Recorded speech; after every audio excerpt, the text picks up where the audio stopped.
Good evening, everyone, and welcome to tonight's episode of Hey I'm in mid yawn. You can't start yawning. We just started the show. Hey, everybody. Hi. Hey, sister, how you doing tonight? I'm doing well. Just preparing myself for a different sort of Thanksgiving this week. Yes, I think we all are preparing ourselves for a different sort of Thanksgiving this week, but we are so excited as we approach this week of Thanksgiving to have a very special guest on tonight, because I know she has a lot to be thankful for, and she's going to talk a little bit about that tonight. But we are so honored to have Miss Secily Wilson, the Secily Wilson, with us tonight. Hey, Secily, welcome to Hey Sister. Thank you for having me. Of course, I feel like I am with my sisters because you are like a sister to me. So, and Chris, thank you. We've met a couple of times before. So, welcome to the show. I appreciate being here. Yes, well, we're so excited to have you. So we already have somebody's tuning in. Hey, sisters. Hey, Secily from Jody. Hey, Jody. So if you are tuning in, go ahead and drop in the comments. Let us know that you are watching. Go ahead and, start getting involved in the conversation. So this is where you get involved, in the comments. So join the conversation there. I know you'll have a lot of questions to ask once we kind of get into the story of the Secily Wilson. Okay, wait, before we even get started on that, some people were asking me, why are you the Secily Wilson? So when I went to get my name to create my website, someone had purchased my name and they wanted me to pay like $500 or $600 to get it back. I'm like, negative, that's not happening. And so the only thing that was open with the .com was the Secily Wilson. So that is why it has nothing to do with my ego or anything like that. It was the only name that was available. So there you go. But I think it's a good lesson for us all about our intellectual property and our name. And if you are out there and you never know where you're going to be and what you may be selling or promoting, I say you buy your name right now. That is if you can, because I also have an innocuous name or one that is easily repeatable, and it is already gone. Your name is gone, Christina? Yes, my actual name. Yes. Oh, okay. Yeah. Mm-hmm. Yeah. So that's great. So that is the reason why it's the Secily Wilson. Well, listen, if you are watching right now, go ahead and share this, start a watch party. If you're on Facebook, if you're on YouTube, go ahead and send the link to a friend and tell them to subscribe to Hey Sister and to watch this episode, because you definitely don't want to miss the conversation that we have tonight. We have Randall McHenry, one of our VIPs. He said, Xavier ladies got me double dipping tonight. Yes, we do. So he's looking at another broadcast too. We appreciate you dipping your toe over here with us for a little while. Thank you. Yeah, so we're going to go ahead and start in typical Hey Sister fashion. We're going to start off with a few hot topics tonight. And Secily, being an award-winning journalist, is going to join the conversation with us tonight in hot topics. And we're only going to talk about a few, but they are certainly talk worthy. So the first thing we wanted to get into tonight was the Rudy Giuliani show. Did you see Rudy Giuliani? I mean, didn't see men should take their product back, I think.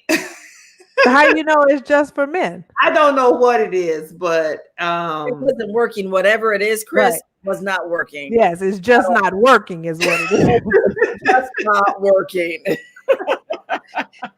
So it is really, it was such a, first of all, the whole press conference was just a display of idiocy.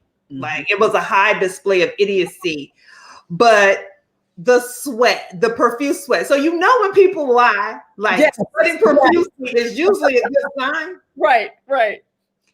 Exactly. The hair dye. And then I don't know if y'all saw the clip Lovey Ajayi, she's a podcaster, author, what have you, on her Twitter.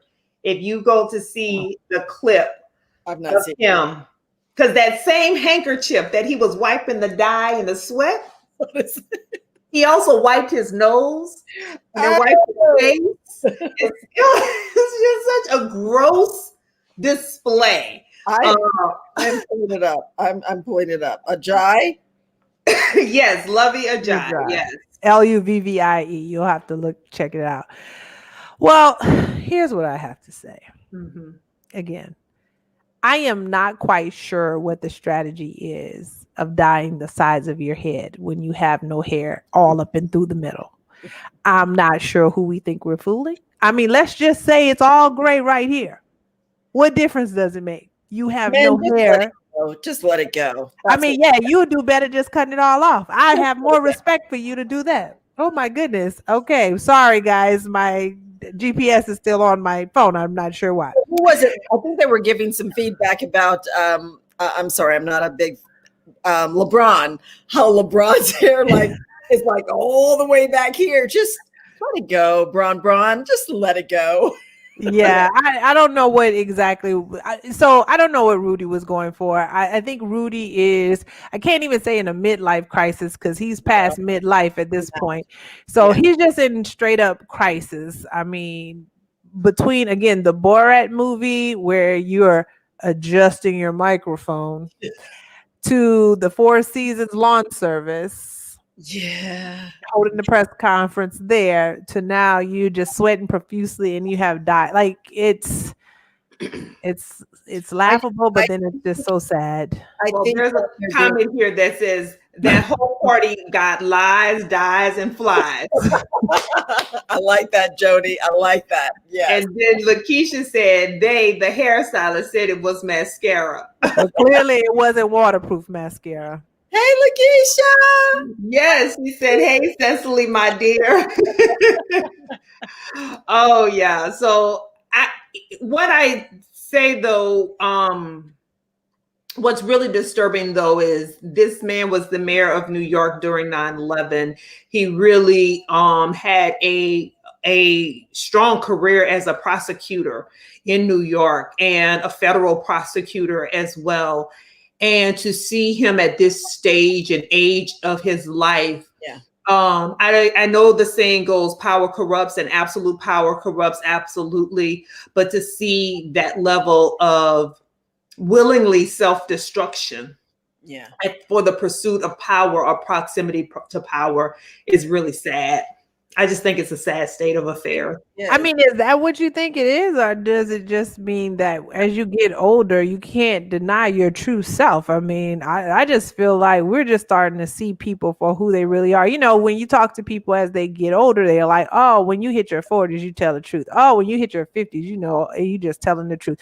Oh, by the time you're 70, you know, all bets are off. So I'm just believing that it's a bunch of folks that have been playing and hiding behind who they really are for a long time, and now they too old to hide. So the truth is coming out. The truth, along with all their other character flaws. Of both, Christina. I really think it's a mixture of both. The age, along with the need or the drive for that power and keeping it, and they're willing to do whatever it takes to make that happen. So I think it's a combination of both, not one or the other, but both. Okay, that's fair. Mm-hmm. Well, speaking of power and a sad display, so Florida. So my kids were telling me about this whole thing called Florida Man, this thing which I didn't know about, or that if you put in your birthday in Florida Man, there's going to be a story of some foolishness and foolery. So I will have to try that out. And so my kids was like, oh yeah, a Florida man killed such and such on my birthday. A Florida man did this on my birthday. So we'll all have to do that before the end of the show. Y'all Google Florida man and your birth date and see what comes up.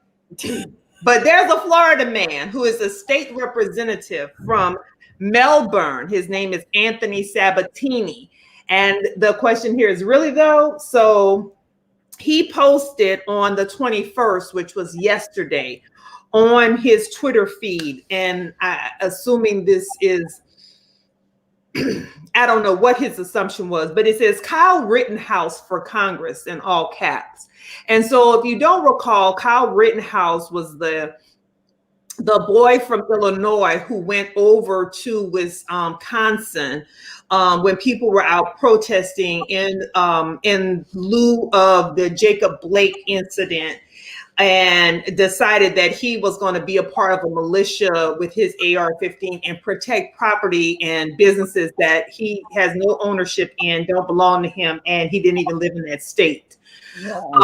And he recently posted bond yesterday. He finally posted his $2 million bond and was released from jail where he was being held. And this is what this man posted. This is a state representative from Florida. Melbourne is a stone's throw away from where I live here. I don't know. Secily, what are your thoughts? I think it's a sad state of affairs. That's what I think. And I think when you have someone in this state of power, here we go again, in the state of power, and can really justify his behavior, that means our election process needs to be really vigilant on making sure individuals like that are no longer in a state of authority, period. Mm-hmm. Because it's ridiculous. It's just sad and ridiculous. Yeah, absolutely. I don't know, sister, what say you? Well, I think D.L. Hewley is where I saw this posted, and I think he said it best. When we talk about these Republican family values and Republican values, my question is this really representative of those sort of values? There's no other way to slice it. Kyle Rittenhouse killed innocent people. He crossed state lines with the intention of killing innocent people. And according to what I'm reading from the Daily Beast, he stated in a Washington Post article that he used his $1,200 stimulus check from the state of Illinois to purchase the AR-15 that he used to execute people in cold blood. So it's problematic on so many levels that Kyle Rittenhouse was able to walk past the police and not be treated, and was treated with more respect and more honor than George Floyd was, because of allegedly passing a $20 a fake $20 bill, or was treated with more respect than Breonna Taylor was in her own home. So that's sick and bad enough. Mm-hmm. But to have a representative then make a mockery of that and suggest that a criminal. Mm-hmm. Now this is the level in which we've sunk. Mm-hmm. A criminal should run for Congress, and you yourself are a state legislator. Mm-hmm. I hope the people of Melbourne, Florida, remember this. Have a long memory, please. Don't just forget this, and don't just chalk it up, because apparently this same congressperson or legislator, state legislator, also posed in blackface with his, I guess, what he would consider an urban, as they like to say, black man would look like. I really hope that people, I'm just tired of us looking like terrible individuals to the rest of the world, but even amongst each other, it's whatever strategy it is that we think staying in power means being deplorable and despicable. I'm tired of it. So I hope people remember this. Yeah. Mm-hmm. I hope so too. Well, the last hot topic I do want to get into is vaccine versus vaccinations. So what we know now is that there is two contenders. Pfizer filed its emergency use authorization with the FDA for its vaccine for COVID-19, as well as who else is coming out? Oh, Moderna is next up, I think, to file their emergency use. I think AstraZeneca is also in process with moving their vaccine along. And, I am grateful for science. and the work that is being done to make these vaccines happen. But I'm also looking at human behavior and looking at where we are with this crisis. And am I to believe, because like they said, a vaccine is great, but if you're not vaccinated, it don't matter. So am I to believe that people who refuse to wear a mask are going to go get a vaccination 2 times because it requires 2 shots? What do y'all think about like where we are with COVID-19? And yes, having a vaccine, but are people actually going to go get vaccinated? You know, I don't, it's hard for them even to wear a freaking mask, right? So if they're not willing to wear a mask, are they really thinking that the vaccination is going to work? I don't know. We really have to get a handle on this. I know that for sure. We definitely have to get a handle on this. And so I'm a little leery. For me, I definitely need to know if that's something that's going to happen, but I'm leery because of where it's coming from. When I say from Trump saying that this is the vaccination, he's got it. Okay, I want you to take it first, show me that it's working, and it's not some, placebo that's out there or whatever. But I definitely feel like we need to make sure that the science is really, hardcore, and that we know exactly what we're dealing with. And then if that works, it proves itself. Let's do it. We've got to handle on this and save lives, whatever that looks like. To get a handle on it, that's for sure. Sister, what say you? What do you think people are going to do when the vaccine is available? Do you think they're actually going to get vaccinated? Probably not, but I think my frustration is that it doesn't have to be this hard. Let's not even talk about vaccines or vaccinations. Let's just talk about, could we ever have had a complete lockdown? Because I would like to understand, in Wuhan, China, they already outside. That's where it started. They don't have a vaccination. No, they don't have a vaccine. They people haven't been vaccinated there. They outside. So what did they have to do? Stay inside for real and for true. And I tell you, sometimes this land of the free situation gets real iffy because it's a few. Some people don't deserve to be free sometimes. I don't want, because listen, I've gone outside and, I go to the store, and of course you're required to wear a mask to go in the store and things like that. What is happening with every piece of the stuff is just starting up. We can't hear it, girl. Okay. I'm sorry. I'm like, TV just, what is happening? But it's just funny to me because I'm hearing, for example, we shouldn't travel for Thanksgiving, but I've seen just so many people outside. I don't know that they got that same message. So I doubt that they'll get any vaccinations.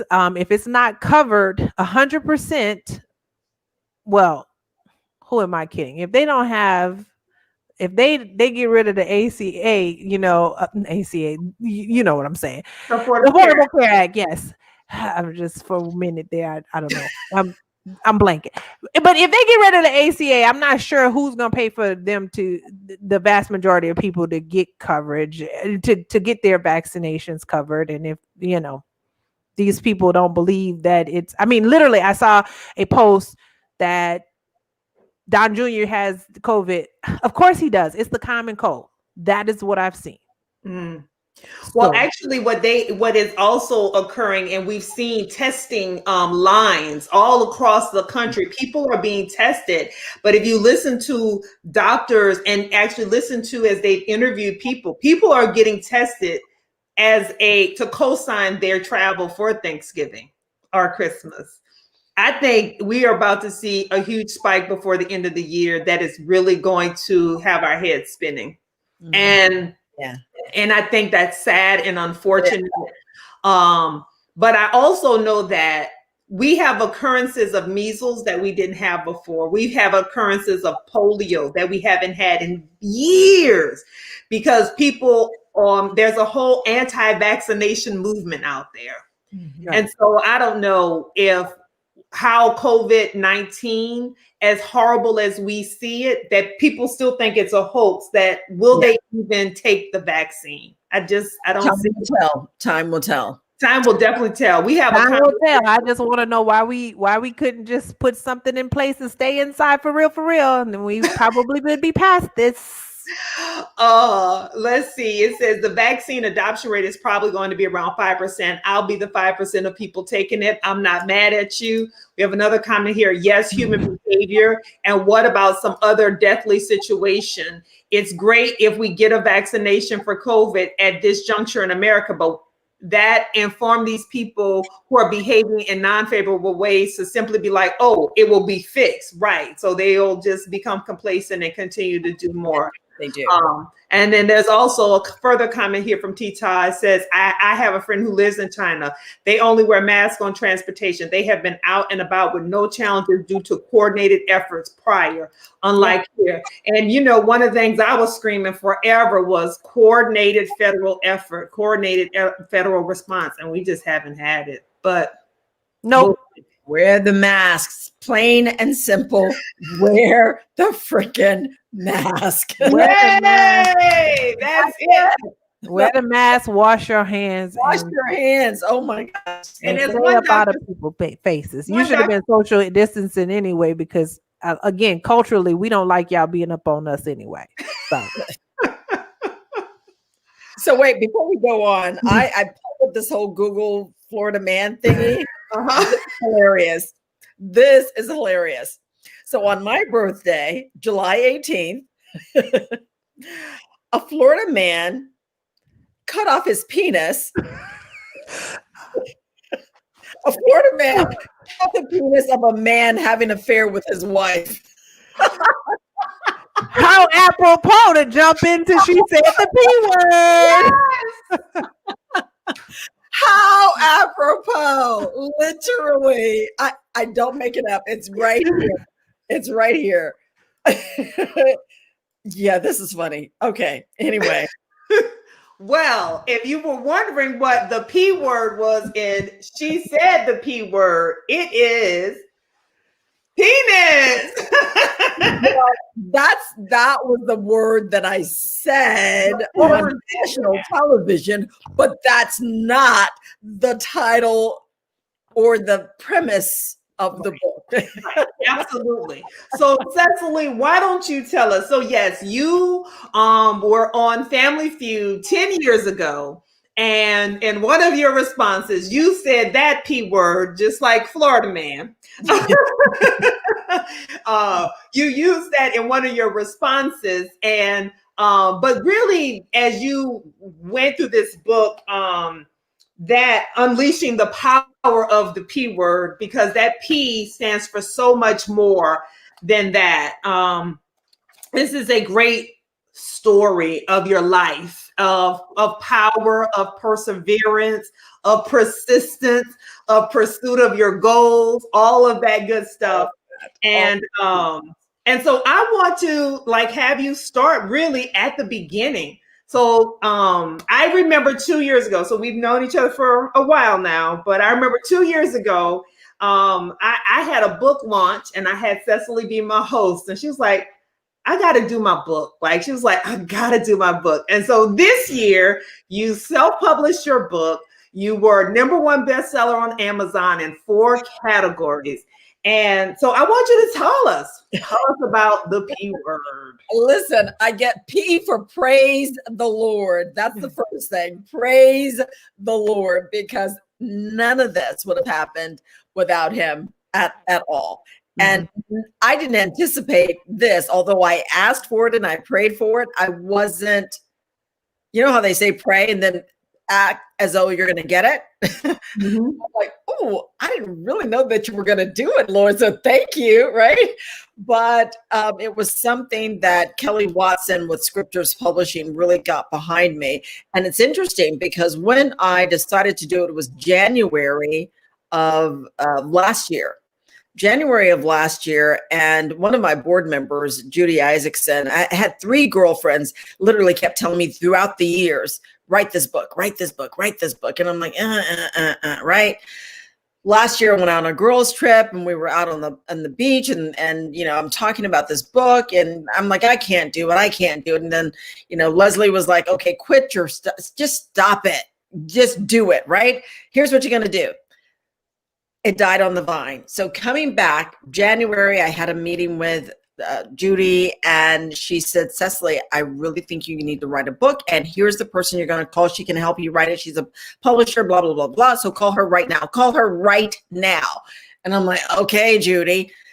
So I called Kelly, and she said, you can probably finish this book in 6 or 7 months. I'm like, really? I'm like, 7 months? I'm like, 7 months? That's my birthday, July 18th. Do you think I could finish it? She's like, yes, if you stay on track and you do this, I'll do it. And I'm like, okay. So I paid that money. So once I paid the money, it was a wrap. I'm like, I'm not just throwing away money because I didn't have it. Right. And that's how I started it. And I just did not realize I was just so focused on making sure that this was done. But it was a major ordeal. When I say a major ordeal, and it took me 7 months. And here's the deal. Here's what I love to say about the P word. Chris and Demetria, I don't know if you know that the letter P actually has a meaning. Did you know that? Mm-mm. Yeah. Tell us. Yeah, the letter P actually has a meaning. The letter P is represents the number 7, which is completion. My birthday month. And I'm like, look at God. Okay. Beyond that, it goes beyond that. The letter P is also synonymous with spiritual knowledge, wisdom, independence, and family. Think about all of those entities in and of itself. They're powerful. So when I say that there's power in the P, there really is power in the P. So just unleash it. Just unleash it. Let's talk through some of the things in the book and how you were able to access and tap into that power. So we're going to talk a little about some of your survival stories. So I want to talk a little bit about surviving abuse. So early on, you talk about some of the abuse you endured growing up from your mother's husband. Yeah. It was it was difficult to read sometimes. So I can only imagine the experience. So tell us about how you survived that abuse as a young woman. I don't know. I've often been asked that question. How did you go through that? And I don't know. And I attribute it to my angels just constantly being around me and protecting me, because it was just this innate ability to fight back. I watched my mother, that's part of her story. It's unfortunate that I could not share my story without sharing a part of her story, but I don't talk a lot about my mother's story because that's her story to tell. But for me, I watched in these moments, and then I oftentimes became the target and then ultimately became his target. So it was that was the hardest chapter for me to write, because it endured for several years until I just said, I can't. This has got to stop. And I literally ran away, not far, but I just went to a girlfriend's home. And I says, Mommy, I'm not coming back until you leave and take me with you, or he leaves and we're all gone, because I'm not going through this anymore. So it was just this moment where I just thought it was a little more cathartic for me to just kind of finally get it out. But when I thought about it, I'm like, I don't know how I did not end up on the wrong side of the tracks, like this hoochie, like constantly with 500 kids and like have these issues and all of this stuff, right? Because of unresolved childhood wounds that were there. And again, I only attribute it to the Lord being there to say, I have a purpose for you, Cecily, and none of this is going to play a part in what I have for you. It's going to be a story of testimony, but it's not going to stop you from getting to where I told you you're going to be. So I that's kind of how I kept focus on that. And I really don't know how I did it. I don't know. Well, there's this part in here, and when you talk about even when you were trying to tell the story in the because he was in the military and you were trying to report it, and your mother begging you not to because of what that would mean in terms of loss of place to live and this, that, and the other. How did you repair your relationship with your mom? Because I've known you for the last, I guess I don't know, 5, 6, 7 years or no now, and I've met your mother many times, and you have this great rapport and relationship. How were you able to repair that relationship? Yeah, it was hard through high school and towards college, maybe my first and second year in college, that it was really hard. And I was so disrespectful,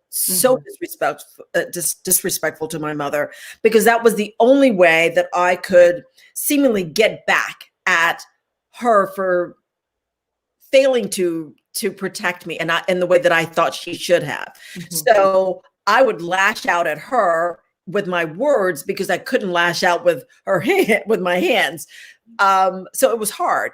But as I became more of an adult, and I realized that I've got to sit down and talk to my sisters, because I was ugly to my sisters, who I love, that my sisters have my back like nobody's business.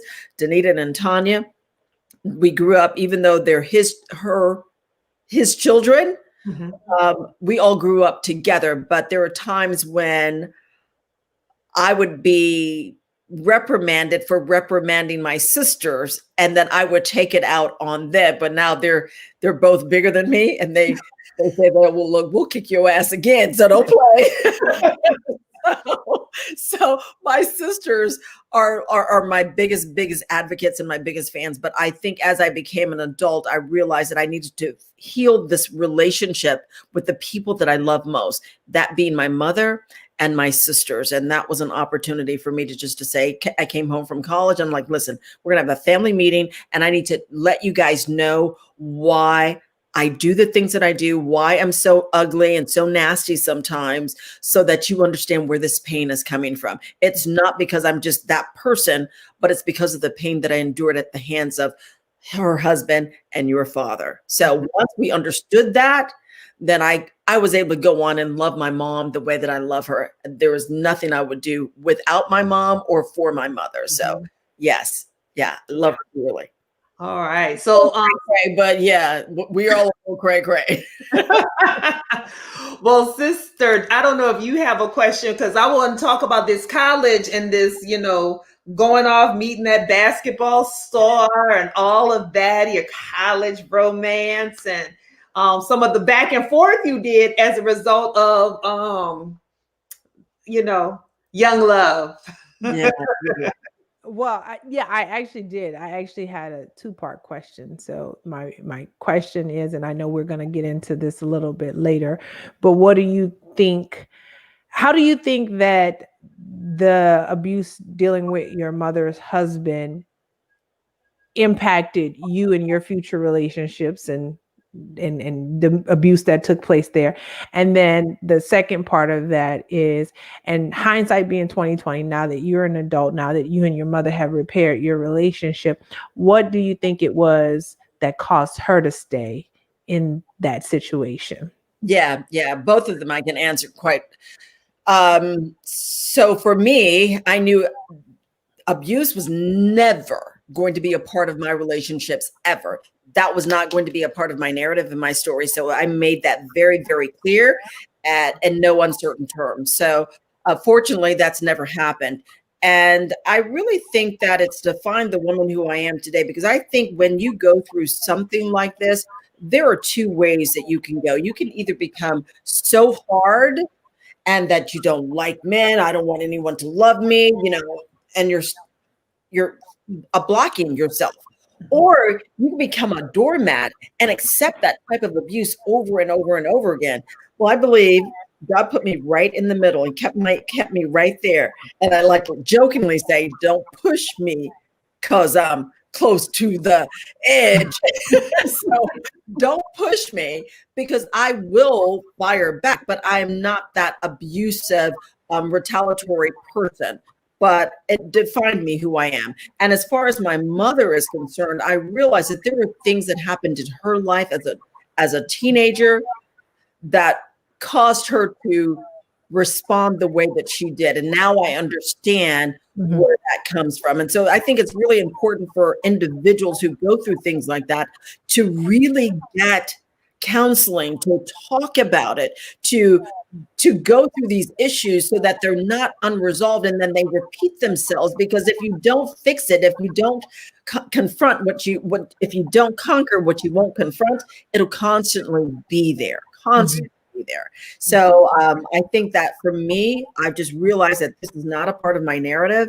And fortunately, throughout my marriage or throughout any relationships, that's not an issue. And if I see it coming, it's going off at the head. That's it. So then, so someone says, love and basketball. Let's hear it. They want to know about this love and basketball. Met in college, went on to become your husband, father of your children. And so tell us the story. You know what? That's funny because one of the very first movies that I had was Love and Basketball. Do you remember Sanaa Lathan? And I can't remember who the Omar Epps. Omar Epps. Yeah, that was one of my favorite movies. And it kind of, was reflective of my life. But yeah, so I met my husband, my former husband, in college, and he was this tall, dark, handsome, dude. And I saw him across the room, and I'm like, oh yeah, that's my baby, that's him, right? Right. And I went after him, And here's the thing: the Lord says, "He that findeth a wife findeth a good thing." I kind of went after him and I found him. So it didn't quite work the way that it was supposed to work because I had my goal, I had my agenda, and I saw this man. He came from a great family. He was smart, handsome, the whole nine. And he's going to make my whole little picture come to play. Yeah, got it. And that was it. So I pursued and we went to college and then we had our first child and our senior in college. And I was just determined to make this work, to make this happy, beautiful family fit in this box that I created for myself because I had a P-word plan and nothing was going to stop that plan. Not even myself. So, but along the way, there were a couple hiccups along the way in the plan, right? You can't tell the whole story because no one's going to get the book. So you can't tell all of it. We won't tell all of it. So there are a couple hiccups along the way, but y'all get the book so you can read about it. But you, like you said, you in that pursuit,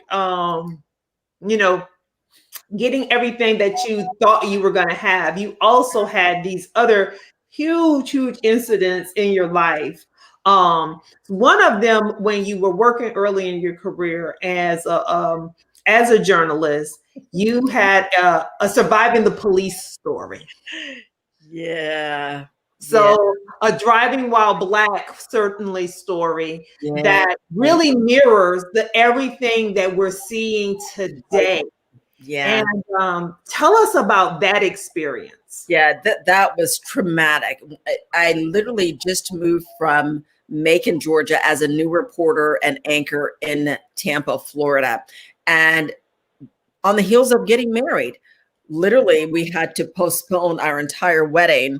The one that I planned, my dream wedding at the Ritz-Carlton at Amelia Island, this big grand wedding that I had in mind had to be shifted because on the way coming back from Atlanta, getting my wedding dress, I got stopped by the police for allegedly speeding. And it turned into a 3-day fiasco on Court TV. Court TV was back in the day, but it was this 3-day televised court television session where they charged me with attempting to kick, bite, and scratch a police officer. He pulled me over. He said I was eluding him, and I'm in a Nissan Sentra. Like it wasn't even a Bentley or some Porsche or anything like that. It was a Nissan Sentra. And when he pulled me over unknowingly, because I thought he was trying to get someone else, but when he pulled me over, finally, I realized, okay, let me see if I can use my pretty privilege and get out of this ticket, right? Because I'm like, I don't know what this is all about. But I get this gun in my face. pointed right there. Get out of the car. Get out of the car. Show me your hands. Like, I had no idea what was happening right then in that moment. And I saw my life flash in front of me because I reached behind my back seat to get my reporter's bag, because that's where I kept my phone, in my reporter's bag. And it's like the Holy Spirit instinctively said, turn around. And so when I turned around, he could have shot me and said I was reaching for something, but instead he pulled out his pepper spray and said, I will spray you, get out this car. I still did not get out the car. Finally, he pulled me out somehow or another. He pulled me out of that car, threw me on the ground, handcuffed me, took me to jail. And it turned into a 3-day trial that I'm facing a year in jail for allegedly kick, biting, and scratching a police officer, which none of that happened. So when we think about where we are today, the number of individuals that are losing their lives and the police are lying, I know what that feels like, because it happened to me.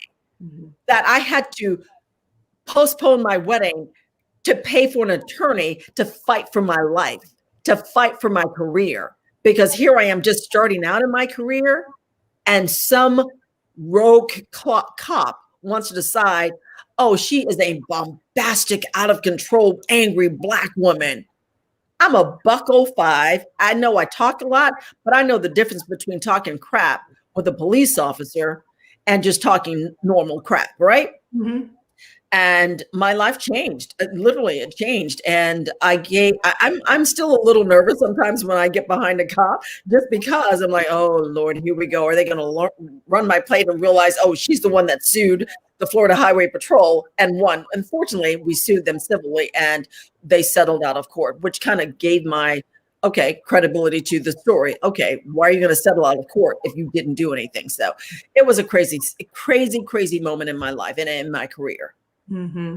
Yeah. Wow. Sister, I see your face. You're just like, well, it's funny because I was, we were having a conversation the other day. I keep alluding to the fact that in my workplace, we are having these various sessions and talking about how do you feel about this, that, and the other.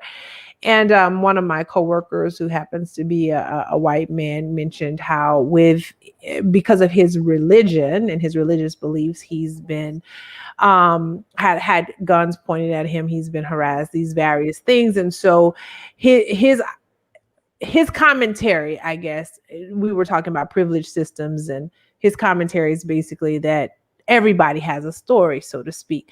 But what I found was interesting is, in having all of that, he was like, but I'm not afraid of the police. And I was like, well, that's interesting, because I am. I said, I can tell you that I've gotten a speeding ticket in life. That was about now 20 or 17 to 20 years ago. When I was in college, I was running into a bookstore, and I parked in a handicapped spot and paid a pretty hefty price for that decision. But beyond that, I've never had any run-ins, and pray to God that I have none.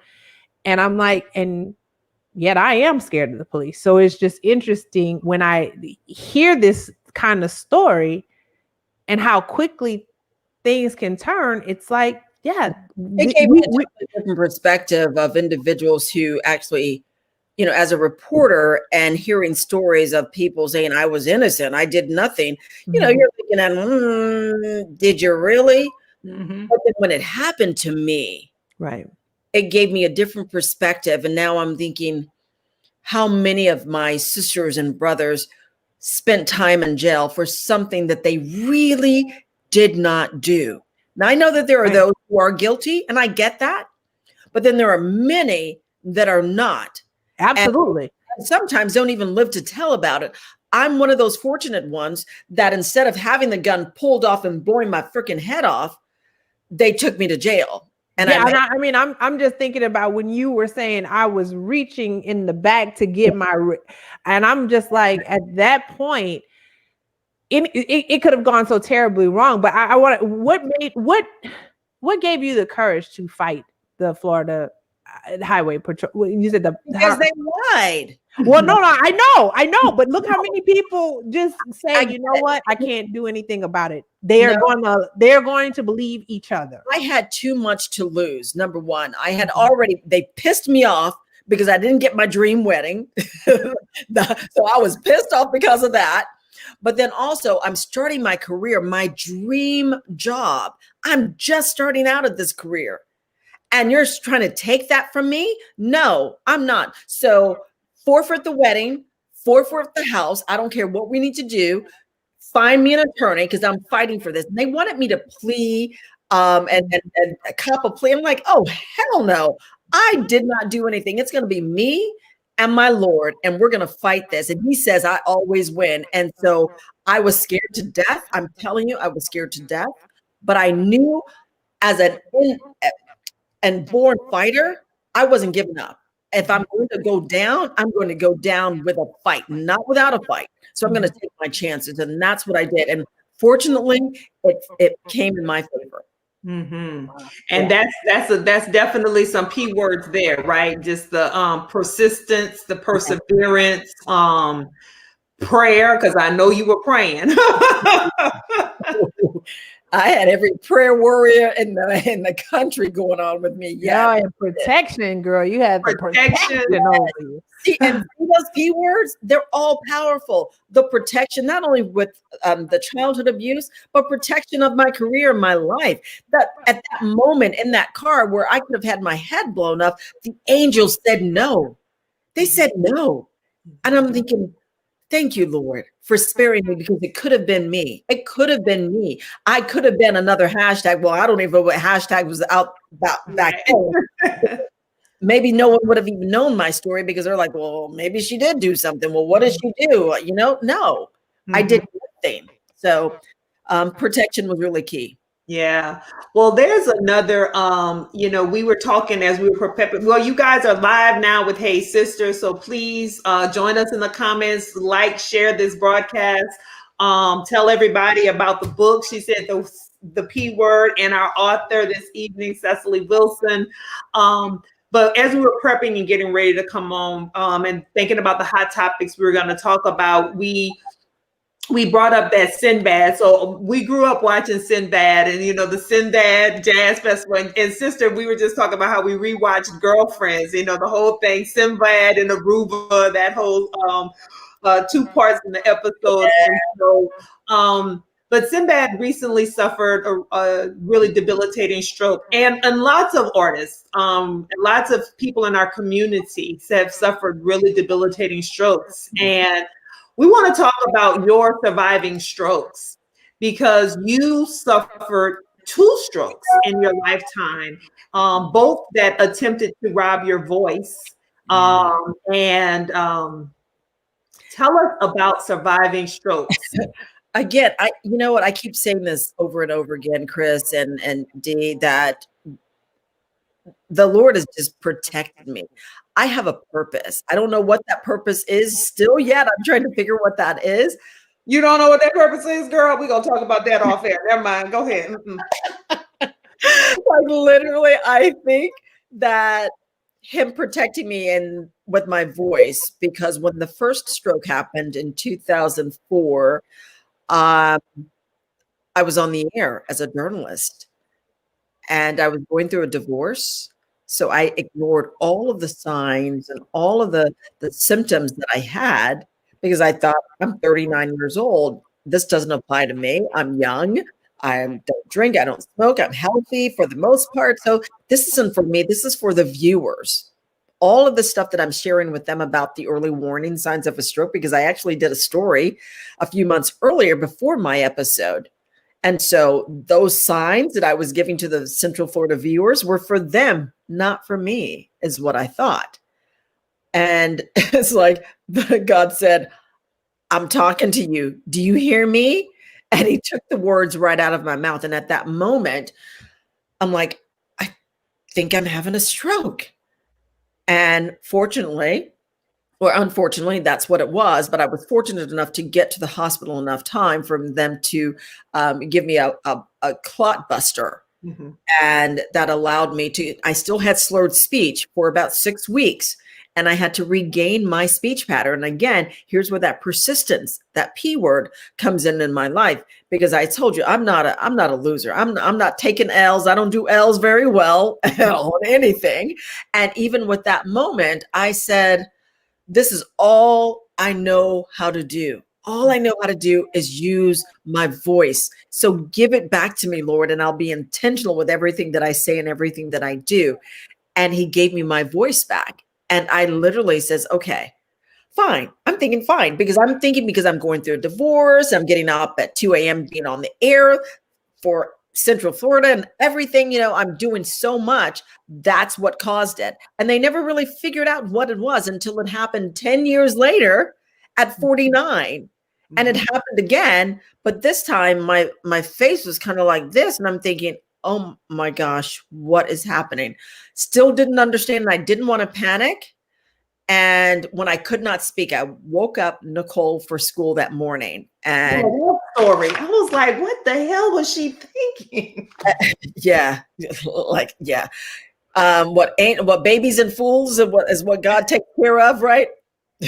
So I woke her up and I could not speak again. And the words were slurred. And I'm thinking, okay, you go to your dad's house. I'm going to go to the hospital and mommy's going to be just fine. When I finally got to the hospital, because I drove myself, and you don't do that at all.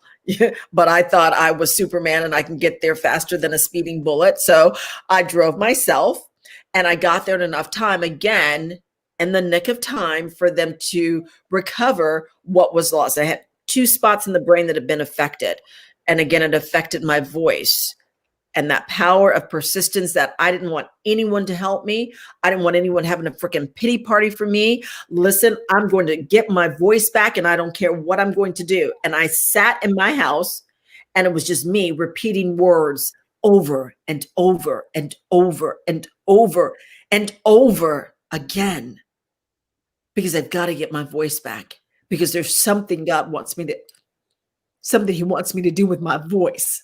And so when I think about him restoring my voice, I get emotional about it, because I know it could have been me. When I see other individuals like Sinbad and others who may have, a paralysis of their body, or their words are not coming out correctly, and no one ever thinks about, oh, you've had 2 strokes.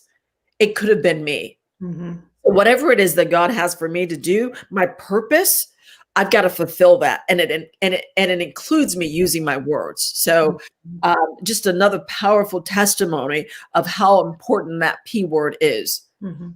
Yeah, absolutely. We have a lot of comments here. I do want to bring them up. And I know, sister, you're probably going to ask a question. So this was related to the police story. Lakeisha says, I'm in disbelief. Glad you still have your sanity and your praise. To plead, yeah. Lakeisha, sometimes I'm a little cray-cray. So this comment too is like, to plead makes me so sick. How many who have had to plead to simply move on with life? Disgusting. Yeah. Absolutely. Nancy says, Cecily, your story is fascinating. Your faith is so strong. Can you share anything regarding your faith journey? Yeah. Oh, so I grew up in church, but my faith walk did not get serious until, let me just back it up. It was when I went off to college, when I started my career in Macon, Georgia. And I was at church with my hairstylist. Her name is Omega, and I love her. She's responsible for me really gaining my Christian walk, right? And I was watching a simulcast of Woman Thou Art Loosed. And Bishop Jakes has become my pastor in my own mind, and he doesn't even know it, right? So I've constantly watched him, and it's kind of fueled my life. And I remember her saying, when you pray and be very specific for everything that you want. So I prayed I wanted to be on TV. Then I needed a car that worked, because I had a hoopty and it sometimes wouldn't work. And I didn't have credit because I jacked it up in college. So it was just all of these things. So I prayed for that, and it came. I'm like, oh my gosh, okay, I'm going to pray that I get on TV. Okay, because I want to be on TV, because this is what I want to do. That came. And then I prayed. I'm like, okay, oh, 3 down. Oh, the last thing I want is my husband. I want my husband so I can have my whole picture together. And that came. And it was that faith that constantly continued to thrive throughout the years. But it really came into play just 10 years ago when I lost everything. Mm-hmm. And if you don't know the power of prayer, whether you believe in Allah or whoever I don't care who you believe, but for me, it's the Holy Spirit and the Trinity. And so I believe in what the Bible says. And so whenever I read those words speak to my heart, and then I speak them out of my mouth. So when I talk, I'm talking about what God has already said and what he's promised, that P word, what he's promised me. His promises don't return void. And so I stand firm on his promises because he owes me, and he doesn't, he's got a lot he's got to give to me, and I'm waiting for it to come. Even when I don't see it happening, that's when that faith comes in. It's the difference between unbelief and disbelief. So when you disbelieve something, you choose not to believe what you've never seen before. But that unbelief is having that faith in things that you've never seen before. And so half the time when I'm walking, where I did not expect to have a bestseller book in 4 different categories, it was unbelief, but I believed enough that it could happen. So yeah, that faith for me, Nancy, has been strategic in my life and what I teach to my girls and to my daughters, the power of prayer, that P word, double P. Yeah, you're right. The power of prayer. That's it, Nancy. Thank you for asking that question because that's really dear to my heart. Absolutely. And Lakeisha said here, you're living your purpose now, telling us your story, and showing people how to navigate in spite of. Yeah. And right. Then Tita said, yes, a survival guide for others. So if you haven't gotten your copy of, she said the P word, go and get your copy now.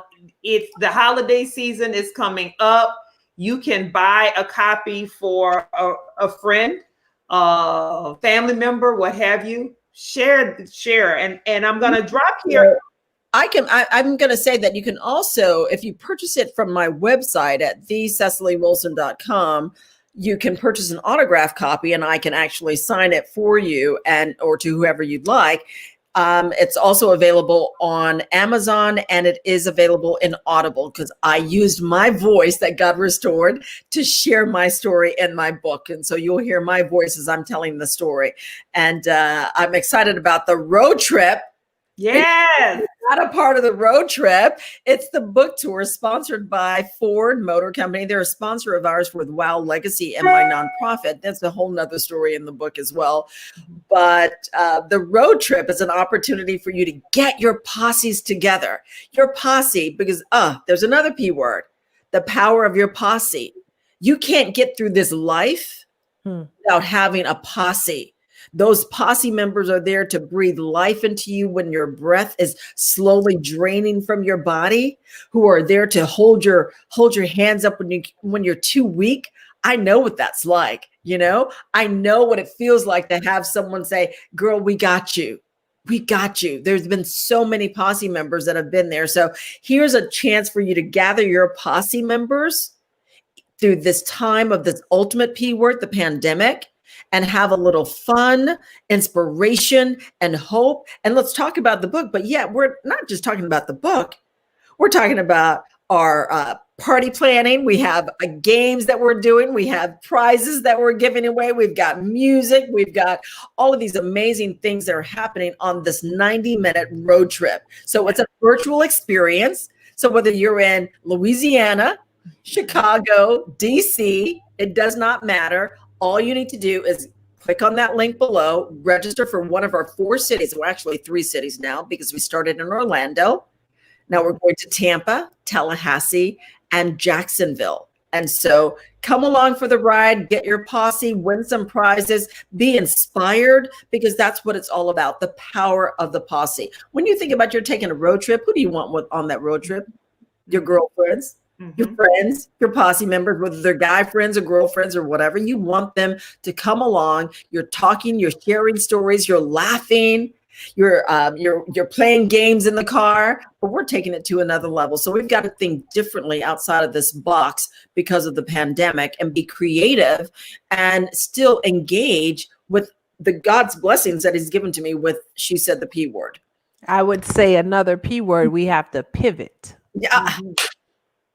Hey, listen, Chris, I can talk to you about pivoting. I call myself jokingly a practicing pivot professional. PPP. Okay. PPP. I'm practicing pivot professional because I've had to pivot so many times in my life. Oh, I've been pivoting before pivoting was even a thing, like literally. So I had to pivot back in college. I had to pivot in college. I had to pivot when I started my career. I had to pivot after the marriage. I had to pivot even right now since I'm unemployed. So this moment for me right here is my life. So I'm a practicing pivot professional, but what I'm not doing is quitting. That's not an option. Right. I'm not quitting. Right. And I just continue to believe what God has already said he's going to give to me. Well, you talked a little bit about it, and we have to, before we, close out, we have to talk about when everything fell apart and what was birthed from that. And that's Wow Legacy Group and Fall Into Fabulous. So your signature event, Fall Into Fabulous, is coming up on December 5th.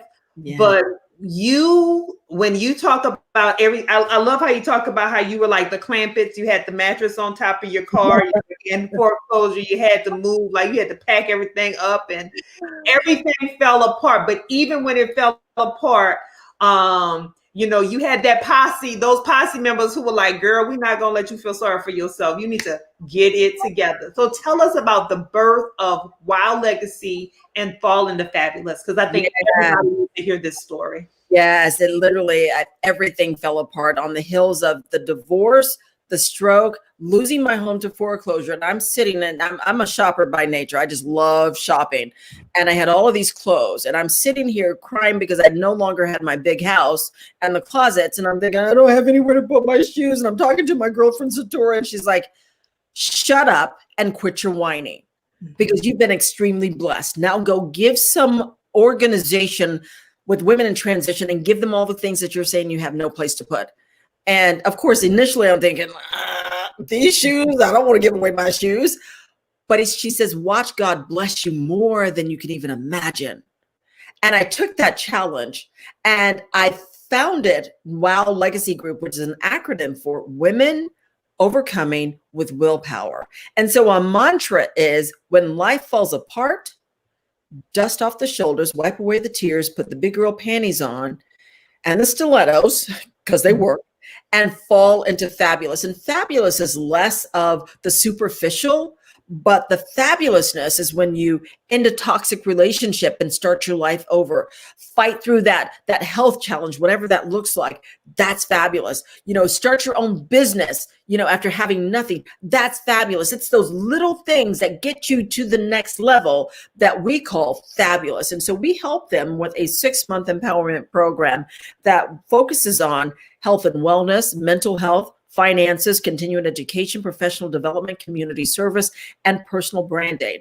And it all culminates with our annual fundraiser, which is Fall Into Fabulous, which is now having to make another pivot because of the pandemic, which is going to be virtual. So every one of you guys who are listening right now, you can register at wowlegacygroup.org. That's wowlegacygroup.org.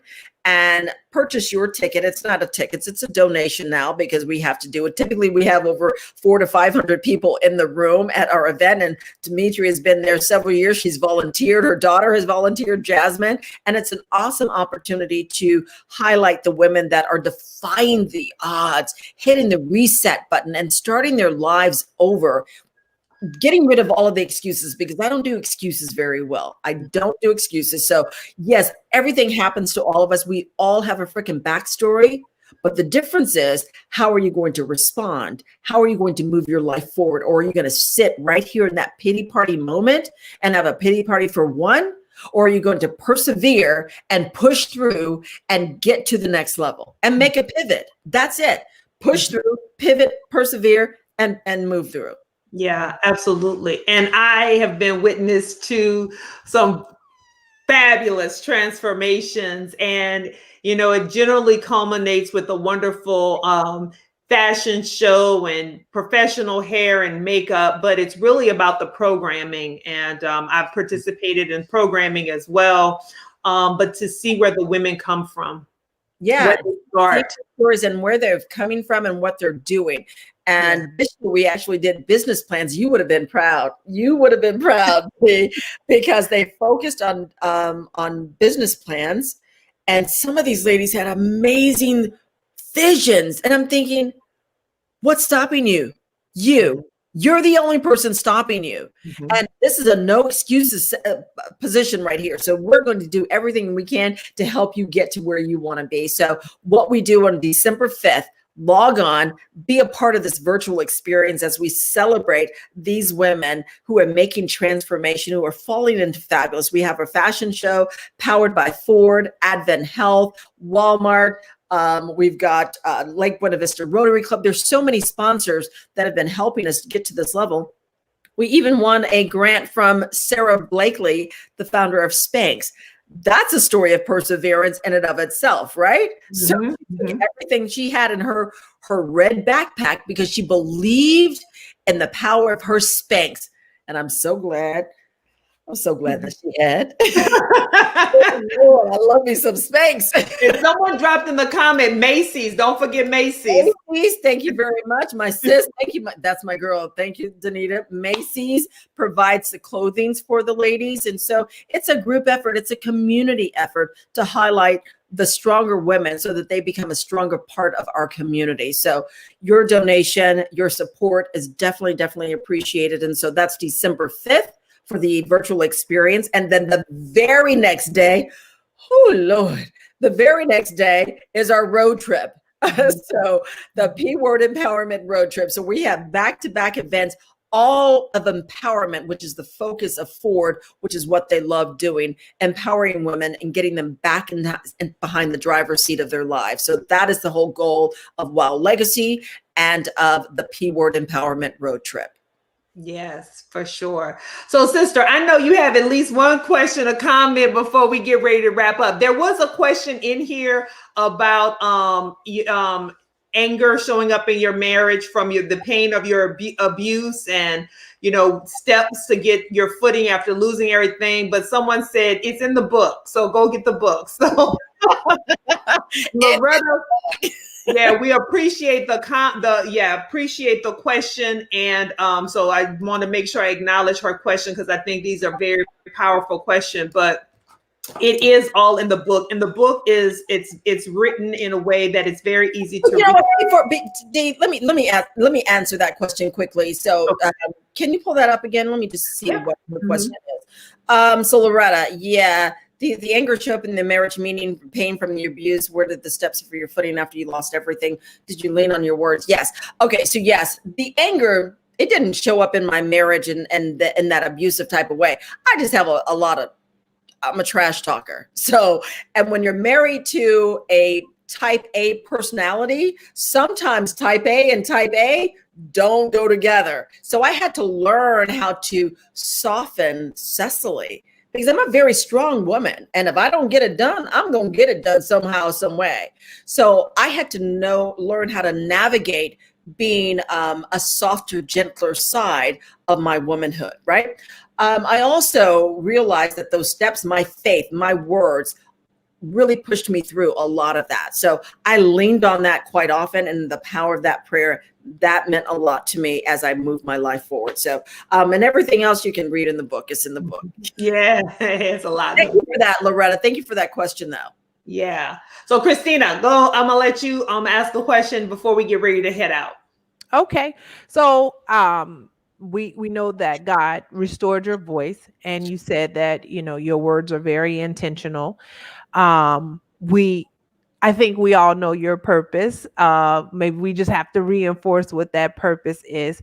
But if there is if you had a wish list, a bucket list thing that you could use your voice for, what would you want it to be? Anything. If you could do anything, how would you want to use your voice?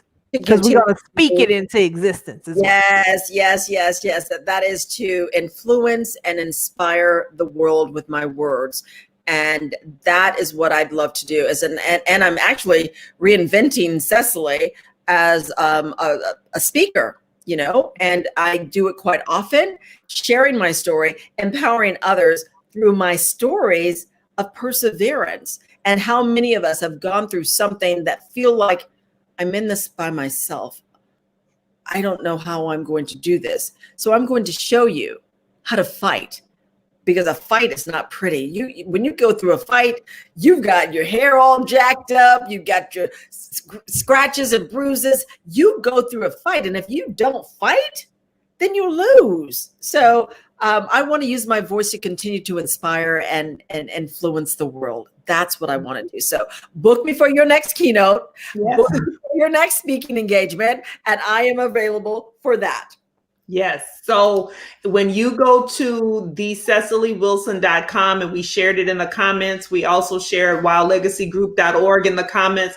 But if you just go to thececilywilson.com, you will find where you can book her. She has a speaking form there. You can see some of her prior speaking engagements. I've been blessed to have her speak and really move the audience at my first women's conference. I know she has a purpose because we've talked about it a few times.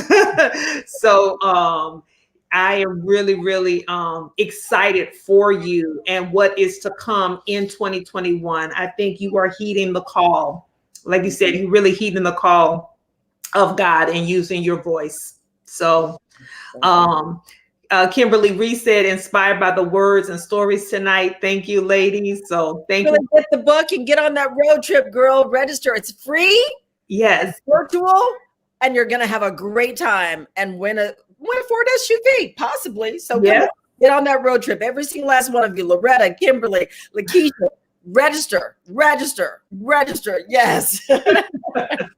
Yeah. So all of you people whose names are popping up on the screen, y'all make sure you go register. It's really easy. And you can say, I want to register for all locations.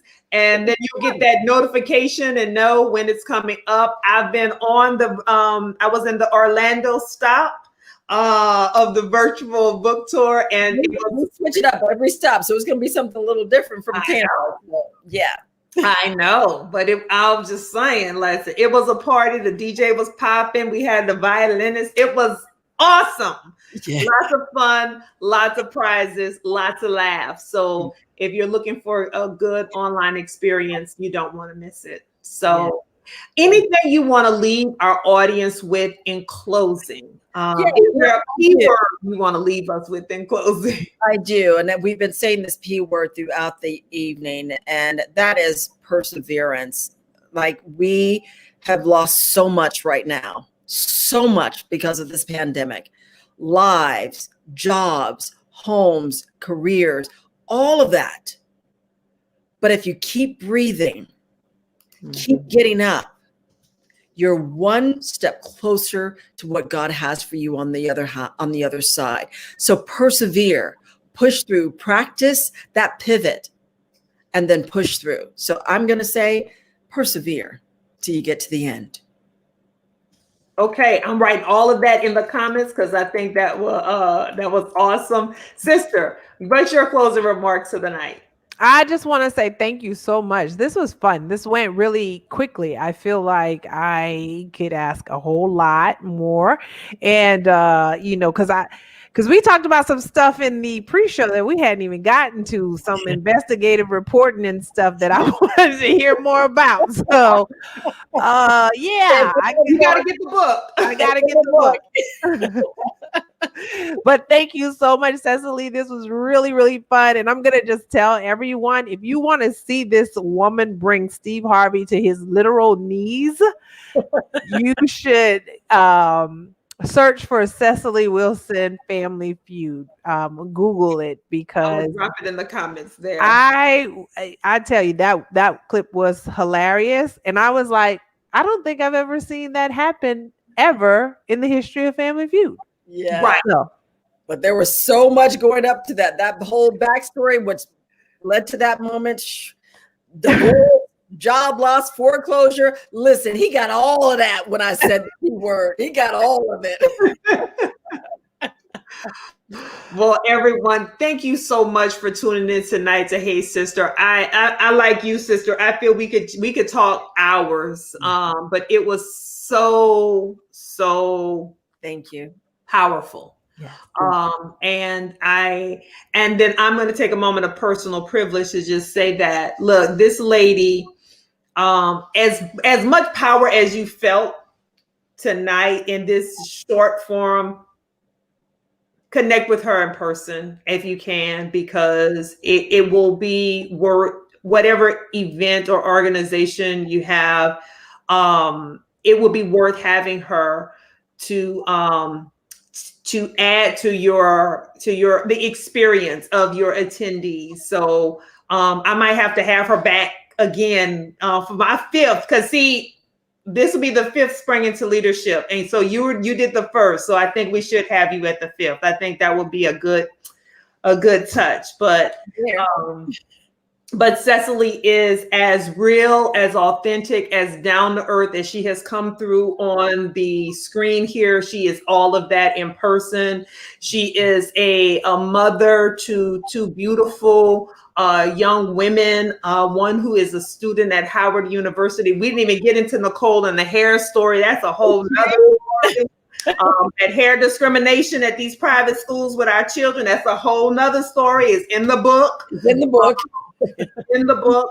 And one of her proudest moments, like I said, she's a sister and a daughter and a mother, but she's also a grandmother. And that's her real pride and joy, Amari. So I just want you to say hey to Amari, everybody. Amari, that's my baby, Gina's baby. That my grandmother's name is Gina. That's not my grandmother's name. My grandmother name. I came up with my own name, and it's called Gina. Yeah, so she didn't want to do Glamour, none of that. She did Gina. So I love it. But all that has shown here, you get more of that experiencing her one-on-one. So I encourage you to book her, hire her, bring her on. You won't regret it. And with that, we're signing off of Hey Sister. So you two hold the line, and let's just say bye, everybody. Bye, everybody. Thank you. Register.